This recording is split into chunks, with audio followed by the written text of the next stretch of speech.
각각 조 선생입니다. 각각 조 선생님, 최근에 뭐 심정지 발생한 거 병원에서나 병원 외에서 보신 적 있나요? 의사 앞에서 넘어지시면 못 참죠.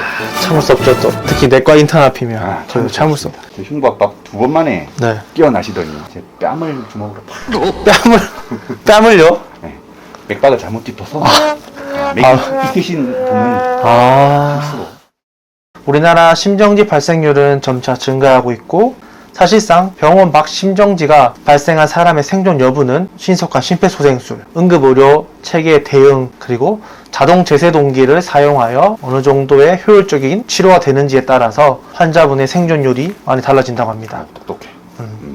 그래서 우리는 오늘 체스트 컴프레션, 양질의 가슴 압박만으로도 환자분들의 생존율을 높일 수 있다고 하는데요. 그래서 우리 오늘 어떤 걸 해야 되는지 듣고 오셨나요, 혹시? 어떻게 하면 심폐소생술을 잘해서 9시 뉴스에 출연. 맞아요.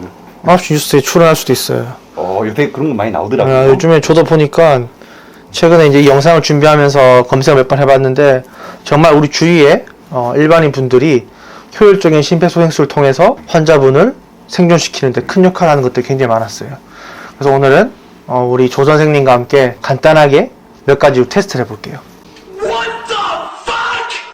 괜찮아요, 쌤? 예. 자, 그럼 질문 몇 가지 드려볼게요, 제가. 첫 번째, 성인에게 발생하는 비외상성 심정지의 주요 원인은 뭘까요?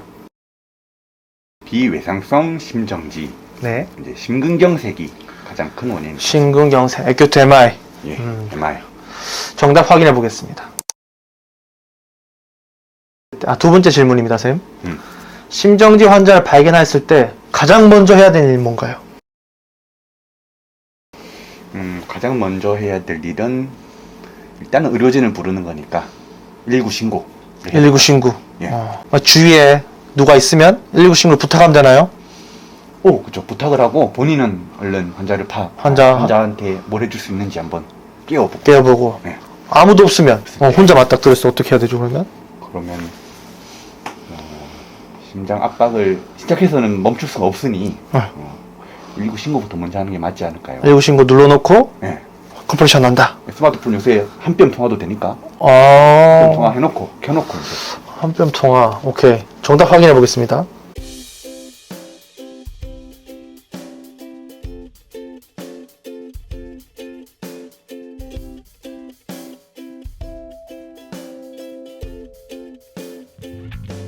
자, 세 번째입니다.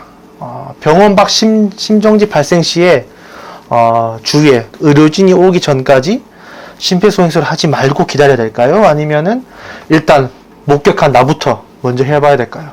일반인들 입장에서는 좀 두려울 수도 있고, 그럼에도 불구하고 일반인들한테 훈련시키는 이유가 의료진이 도착하기 전에 우선 시행하라 목적이기 때문에 시작해야 될 것 같습니다. 우리 심폐소생술을. 내과 인턴을 시작하기 전 선생님처럼 발견한 즉시 일단 컴프레션 먼저 해본다. 예, 제대로 미리 숙지를 해서 숙지해서 시작한다. 그래요. 정답 확인해 보겠습니다.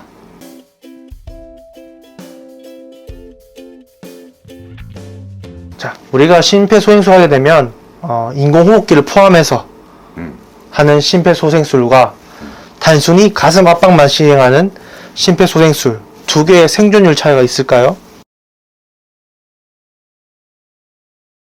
쉽게 생각해서는 당연히 차이가 날 것 같은데, 인공호흡기를 사용하는 게 더 나을 것 같은데요. 그러면 정답 확인해 보겠습니다.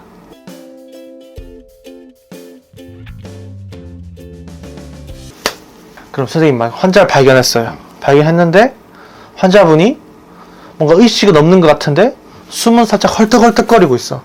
그럼 그때는 심폐소생술 일단 해야 될까요? 아니면 좀 기다려보고 환자가 좋아지는지 확인해보고 이렇게 해야 될까요? 우선은 가슴 압박, 심장 마사지를 시작해야 될 것 같습니다. 일단은 네. 근데 막 했는데 갑자기 두 번 하자마자 깨어났다. 그래도 일단은 깨운 거네요. 맞네요. 어떻게든 깨우긴 했네요. 예. 정답 확인해 보겠습니다. 잘했네.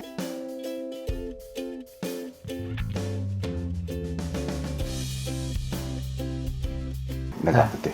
네. 자, 그럼 6번째입니다, 선생님. 자, 우리가 일단 가슴 압박을 하자고는 다 알고 있어요. 가슴 압박 어디 해야 될까요? 어디? 위치. 위치. 가슴 압박이니까 가슴 쪽인데 정확한 위치를 딱 꼽으라고 하면 그건 쉽지 않을 것 같네요. 가운데 어디쯤 아닐까? 가운데 그냥 네, 가슴 가운데 어디쯤? 적어도 바깥쪽보다 가운데가 낫겠죠. 음. 그래요. 근데 또 심장은 왼쪽에 있다고 하던데. 맞아. 그럼 그 왼쪽에? 왼쪽을 치우쳐야 되나? 내가 보는 왼쪽? 환자의 왼쪽? 환자의 왼쪽에? 네. 좀 어렵죠, 사실은. 답 확인해 보겠습니다.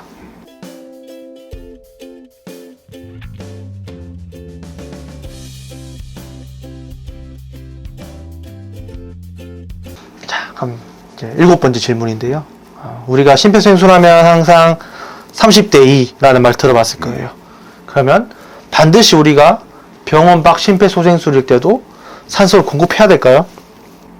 문제 속에 답이 있겠죠? 정답은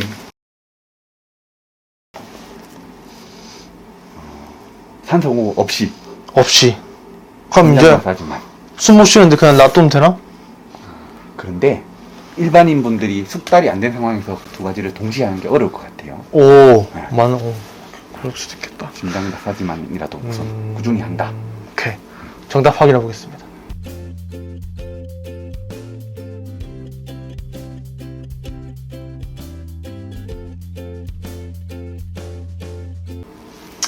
마지막이에요, 쌤. 우리 AED 알죠? 네, AED. 그걸 우리가 만약에 가져오라 했어요. 이제 막 해서 가져왔어. 근데 이미 누가 심폐소생술 막 하고 있겠지, 열심히. 하고 있죠, 이미. 그럼 일단은 하고 있죠. 시작했으니까 2분 기다려서 붙여야 될까요? 아니면은, 먼저 붙이는 게 나을까? 가슴 압박 하고 있는 건 유지하면서 바로 붙이고 대신 심폐소생술을 하고 있는 그 심장 마사지를 중단하지 않도록 중단하지 않도록. 요령껏 한번. 중단하더라도 가장 짧은 시간에 중단할 수 있게. 그래. 우리 마지막 문제 정답 확인해 보겠습니다.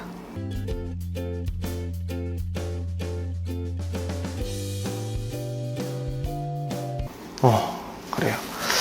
쌤, 우리 이제 한 8가지 문제를 풀어봤는데요. 그래도 역시 우리 조 선생님 거의 다 대부분 다 맞추신 것 같아요. 이제 조 선생님과 함께 우리 심폐소생술 가장 기본이 되지만 가장 효율적으로 환자 생존율에 영향을 끼치는 체스트 컴프레션에 대해서 한번 알아보도록 하겠습니다. 쌤, 하러 가볼까요? 예, 가시죠. 출발! 출발.